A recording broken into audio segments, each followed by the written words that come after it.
said, you said, I believe, and we were doing the believe thing, I believe that I don't have to pay income tax, I believe this, I believe this. Well, you could say, I don't believe that I have to pay property tax. And then couldn't the county say, well, we believe, or some person would say, I believe you have to pay property tax. So would it be sort of like, back and forth on that deal? And I mean, I don't know how to put this way, but I'm just thinking that, well, if they believe that way and you believe this way, I mean, it's sort of like you're caught in the crossroads. So what do you think about that? I mean, it makes me laugh when you say exactly what you said, because this is why people always call me an a-hole my whole life, because I've always done this to you folks. I'm not to you folks, to everybody in society, every kind of teacher, principal, cop, anybody. You just said, I don't believe I have to pay property tax, right? Mm-hmm. I just put it into it. Okay. I don't believe I have to do X, Y, and Z. Okay, because if you start saying I don't have to pay property tax, it's like, okay, property means what I believe is exclusive to my jurisdiction, under my absolute and exclusive control, in which nobody within a society may enjoy other than me, unless you can prove a vested interest. So there you go. Now, when you say property tax, that is such a vague statement. It's scary, just made me laugh. Like, oh my God, property tax, that's ridiculous. My definition of property, I can guarantee it's certainly different than the tax county recorder's version of property. I guarantee what he says, this is what property means in our code. Oh, Mr. Lentz, what you just said is lovely, but it has absolutely nothing to do with what we believe. Well, that's great. Then we don't have a meeting of the minds. Because my belief in property is this. Your belief in property is that. So, how are we going to get a meeting of the minds going here? I don't have a freaking clue, because you know what? I don't want to negotiate with you. I don't want to talk to you. I don't want to have any business with you. I don't want to communicate with you. I want nothing to do with you. Thank you. Can you please cease and desist and leave me alone of any more correspondence? I don't see any benefit that could possibly be derived by me talking to you any longer on this phone. Goodbye. There you go. Okay, so here's another one. Okay, supposing that there is a contract, you have a contract with someone, when you say, like, if you talk about, like, parole evidence, if you start talking about a contract, aren't you, like, voiding the contract out because now you've talked, is it parole evidence?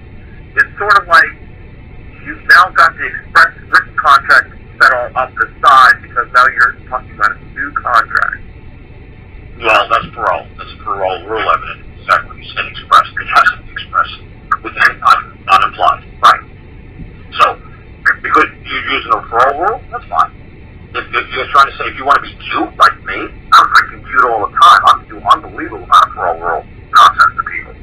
Oh, what did you exactly say? Oh, your word in property. Oh, this is my belief in property. Oh, I'm sorry, but I created that document. You're bound by my rules and my interpretations. See, I created that document. I created that agreement.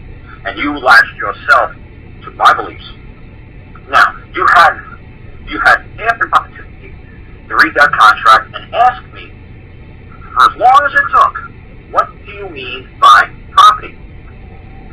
Thank you for asking, because that is a huge word. That encapsulates a limited amount of things I could possibly claim as mine. I could claim the air I breathe, the water I drink, the cat I just kicked across the floor. I could claim anything I want. That's all my property. Now, it could go on forever. What's my definition of property? Now, if you're a good negotiator, you're going to trap me in a box. You're going to paint me in a corner. You're going to say, you're going to define that word. And we're going to go over this with a fine-tooth comb, because you're not going to screw me. You're not going to get over on me. I know that how this game works, and I'm not playing it. I'm not just signing any damn thing that somebody else wrote. So if you guys are just running around signing every damn thing that somebody else wrote, whose fault is that? It's yours. It's all on you. If you don't understand the terms and the conditions, you don't understand every single word. And like I said, I heard this guy, Rod Krantz, make you laugh so hard. And saying this yesterday, saying you have to study the Carolina Code. You have to understand every nuance of every code, of every citation, of every precedent. Are you kidding me? It's going to take you hundreds of years. You did not create that code. You did not write that code. You have no right to even try to interpret that code. When you wrote that contract, when you wrote that book, when you made that painting, when you did that sculpture, only you could tell me what that sculpture means. Only Picasso can tell me what the Picasso means. Nobody else can. You can spend a lifetime. They have art professors that spend lifetimes trying to figure out what Picasso wrote. Picasso would come out of the grave in 2 seconds and said, "Who's hanging my paintings upside down? They belong this way. Who did this?" That's what all the art professors did. You know, he's been doing this for 90 years. He's an expert in the field. He gets paid $1 million a year to interpret the nonsense. Well, dude, it might be a lot easier if you flip the painting this way. It might help. Oh yeah, now I see the elephant holding a banana. Yeah, there you go. Who told you to? Well, I was the expert. I deciphered all the code. I read the books. Dude, did you write this thing? Now, are you trying to bind me to this thing? Yes. How's this code applicable to me? Show me. Did you show me the joiner? Can you? Now, do I believe in social contracts? When you step out to the public, there's certain things like, no, you're supposed to wear clothes. Do I believe that? Absolutely. I believe in the social contract. I believe once you're in the private sector, you can do what you choose. But there is so little private sector left in this country, it's scary. Almost everything is government-controlled, regulated, audited. The government's got their fingers in the pie somehow. And the whole trick is separate the private from the public. So yes, this Griswold guy might have had an idea about saying, how do we separate ourselves from the public? But what I say to people is, don't completely separate yourself from the public, because a lot of times it's wonderful benefit to have the IRS on your behalf. Believe me, if you're a private person and you want to make a company grow, the IRS will compensate you and either lease products and lease cars and lease trucks and lease offices, and the IRS will make your company explode compared to what you have to do by trying to work and nickel and dime it day by day.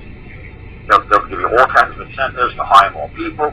And so I showed my friend how to do this back in the 90s, and his company exploded. He did fantastic by working with the IRS.